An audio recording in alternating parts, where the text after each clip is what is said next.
Hello everyone and good morning po sa inyong lahat, and for today's video ay tara at samahan niyo po ako magluto nitong ating isa na namang napakasarap na ulam. For today's video walang iba kundi itong ating pork ribs curry. Ayan. So tara na guys, samahan niyo po ako magluto and enjoy watching po. Ayan. So nagpainit lang tayo nitong ating kawali at naglagay tayo ng konting mantika, at pagkatapos ay magisa na tayo nitong ating bawang at nitong ating sibuyas, and after nyan ilagay na natin dyan yung ating hinugasan na ribs. Ayan, pina-slice ko lang ng medyo maliliit kasi hindi naman siya pang sinabawan. So ayan, medyo maliliit lang yung slice po niyan. So 1 kilo po yan. Tapos lagyan na natin ng pangpalasa ng patis, tapos paminta, and then halu-haluin lang po natin iyan. Tapos syempre tatakpan po natin iyan. Hayaan natin magtubig yung ating pork ribs. Ayan, kasi lahat po ng ating karne or kahit manok, yan po ay nagtutubig pa. So, lulutuin lang po natin iyan hanggang lumambot.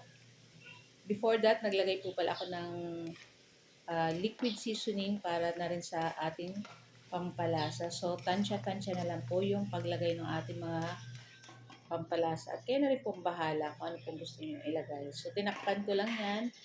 At pagkatas after ilang minuto, ayan, medyo wala na po yung tubig. Ilagay na natin dyan yung ating 2 cups na pinakaunang gata. So, 2 cups lang. Tapos, lagyan na natin ng turmeric powder. So, halu-haluin po natin iyan. So, medyo para sa akin kulang pa yung lasa or yung color. So, nagdagdag pa ako ng konti. Ayan. So, yung ating turmeric powder, nabili lang natin na nasa plastic na, mga 5 pesos yata or 10 pesos. Pero hindi ko naman siya inubos, guys. Ayan. Tapos, gagamit ako ng 1/2 ng cube ng pork. Tapos, yan lang yung ating pampalasa. Kung medyo matabang pa po, pwede nyo lagyan na lang ng asin. So, syempre, maglalagay po tayo ng 1 teaspoon na sugar para pang-balance dito sa ating nilulutong pork ribs curry. Ayan. So, ayan na nga, at niluto natin yan at medyo malambot na rin po yung ating pork. Hindi naman malambot, malambot na talaga.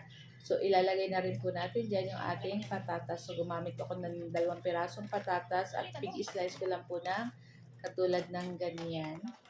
Ayan. So, ito po yung ating pork curry na nagmamantika. Gawa po ng ating gata. So, napakasarap po ng ganitong luto. Kaya kung hindi nyo pa po natatry, itry nyo na din. At huwag nyo na rin kalimutan magsaing ng marami-raming kanin. Kasi tiyak na ubos talaga yung ganito. Pag ganito yung ulam. So, naglagay na rin po ako ng red bell pepper. 1 piraso lang, guys. Kasi mahal po ngayon ang kilo ng bell pepper. Siguro 800 pesos po yata ang 1 kilo. Kaya isa lang yung ating nilagay dyan. Pero kung carry nyo, lagyan nyo pa ng color green para mas magandang tingnan. Pwede nyo na rin to, guys, panghanda ngayong papalit pa store kahit na ano pong handaan na okasyon. Pwede nyo to, guys, ipanghanda kasi super yummy nito. Talagang para sa akin, isa to sa gusto kong mga ulam. Kahit chicken, guys, pwede. Tingnan nyo naman, guys, nagmamantika, oh. So, guys, thank you for watching. Happy tummy! Sarap!